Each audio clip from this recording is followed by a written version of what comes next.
আমার মানে মাথার ভিতরে এগুলো কিছু নাই, তো আমি ব্যবসায়িক কোনো প্ল্যান নেই। মাথার মধ্যে কি শুধু সিনেমায় কাজ করছে নাকি? আমার মাথার ভিতরে শুধু সিনেমা আর অভিনয় কাজ করে। আপু ঈদে ডিজিটাল ভার্সনে কি ছবি আসতেছে আপনার? ঈদে আমার এবার ঈদে কোনো ছবি আসছে না, ঈদের পরে রিলিজ হচ্ছে। ডিজিটাল ভার্সনে জিম্মি ছবিটা কমপ্লিট হয়ে আছে, এছাড়া নদী জলের সামনে মাসে আরেকটি ছবি রেডি হয়ে আছে, আরো 4টা ছবি আমার অলরেডি সেন্সর বোর্ড পাস করা। আর রিসেন্ট হচ্ছে আমি স্বয়ম্বর একটি ছবি শেষ করলাম অ্যান্ড ব্যাড গার্লস নামে আরেকটি ওয়েব সিরিজে কাজ করছি। আপনি ডে বাই ডে দেখছি ডিজিটাল ভাইয়ের সাথে অনেকগুলো কাজ করছেন, কিন্তু আপনার যারা দর্শকরা আছে তারা চাচ্ছে ইয়াংস্টার সাথে আচ্ছা, ডে বাই ডে না, ডিজিটাল ভাইয়ের সাথে আমি যে কাজগুলো করেছি আরো 2 বছর আগে, সো 2 বছরের মধ্যে ওনার সাথে কোনো কাজ করা হয়। ডিজিটাল ভাইয়ের সাথে যে পেয়ারটা আপনারা ডিজিটাল ভাইয়ের তো এখন যারা এখনকার যারা ইয়াংস্টার আছে বা যারা কাজ করছে এখন তো আমি ইয়াংস্টারদের সাথে কাজ করছি। কিছুদিন আগে আমার ছবি রিলিজ হলো শেষ বাজে, এখানে সাইমনের সাথে ছবিটা রিলিজ হচ্ছে। এরপরে আমার স্বয়ম্বর ছবিটা রিলিজ হচ্ছে, তারপর হচ্ছে ব্যাড গার্লস, ইমনের সাথে আরো 2টা ছবি করলাম। তো আমার তো আরো অনেক দেখতে পাবে দর্শক খুব তাড়াতাড়ি। আনিসুর রহমান মিলন ভাইয়ের সাথে একটি ছবি আমার শেষ হয়েছে, তো মিলন ভাইয়ের সাথে ওই ছবিটা খুব তাড়াতাড়ি। ডিজিটাল ভাইয়ের সাথে আর কোনো ছবি আছে নাকি আপনার? না, আর কোনো ছবি নেই। আপু, শাকিব খানের ব্যবসায় অনেক তারকায় যুক্ত হয়েছে, ওনার ব্যবসায় যুক্ত হওয়ার কোনো কথা হয়েছে কিনা শাকিবের ভাই? অলরেডি হারলেনের সাথে আমার কথা হচ্ছে, তো রিসেন্ট আমি ওনাদের সাথে একটা মিটিং এ বসবো, দেখা যাক। বন্ধু ভাই, আপনার কাছে একটু যেতে চাই প্লিজ। বিদেশি সিনেমার ক্ষেত্রে আপনাদের একটা ভূমিকা ছিল।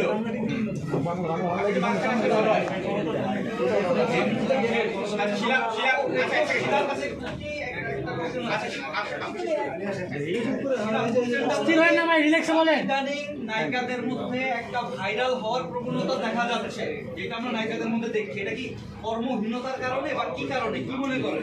নায়িকাদের মধ্যে ভাইরাল হওয়ার কোনো প্রবণতা নেই, ভাইরাল ব্যাপারটা আপনাদের কাছ থেকে আসে। কারণ আপনারা সাংবাদিক ভাইরা যারা আছেন বা ইউটিউবাররা যারা আছেন, তারা নিজেদের প্রচারণা বাড়ানোর জন্য, নিজেদের ভিউ বাড়ানোর জন্য আপনারা এটাকে ভাইরাল করেন।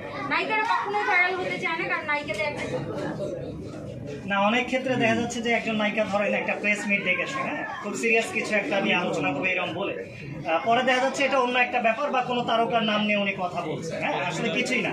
কিন্তু আমরা যদি খোঁজ নিই ওই নায়িকার কোনো হিট সিনেমা নাই, ইভেন কোনো সাংবাদিক ভাইরা আমার মনে হয় না সেই নায়িকার 2-1টা সিনেমার নাম বলতে হয়।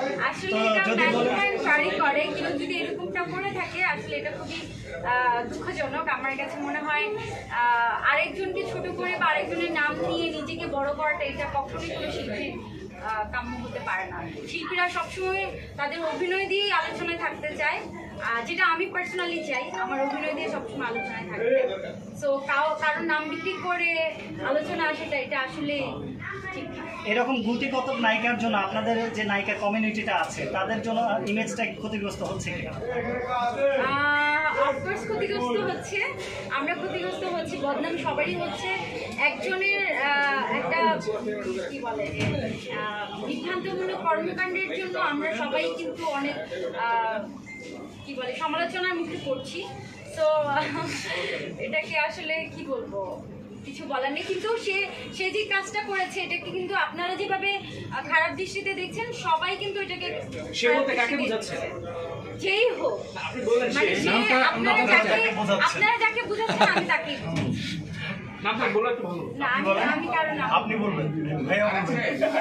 আপনারা যাকে নিয়ে আমাকে প্রশ্ন করেছেন আমি তাকেই কেন্দ্র করে বললাম। আমি বলছি না যে এই করেছে ওই করেছে, আপনারা, আমি জানি না আপনারা কাকে নিয়ে বলেছেন, তো আমি তাকে নিয়ে। অনেক নায়িকা দেখছি আমরা যে রাজনীতিতে অনেকে ইনভলভ হওয়ার ইচ্ছা পোষণ করছে, মনোনয়ন পাক বা না পান, আপনার রাজনীতিতে আসার ইচ্ছা আছে কিনা? না, আমার আপাতত কোনো পলিটিক্স করার ইচ্ছা নেই।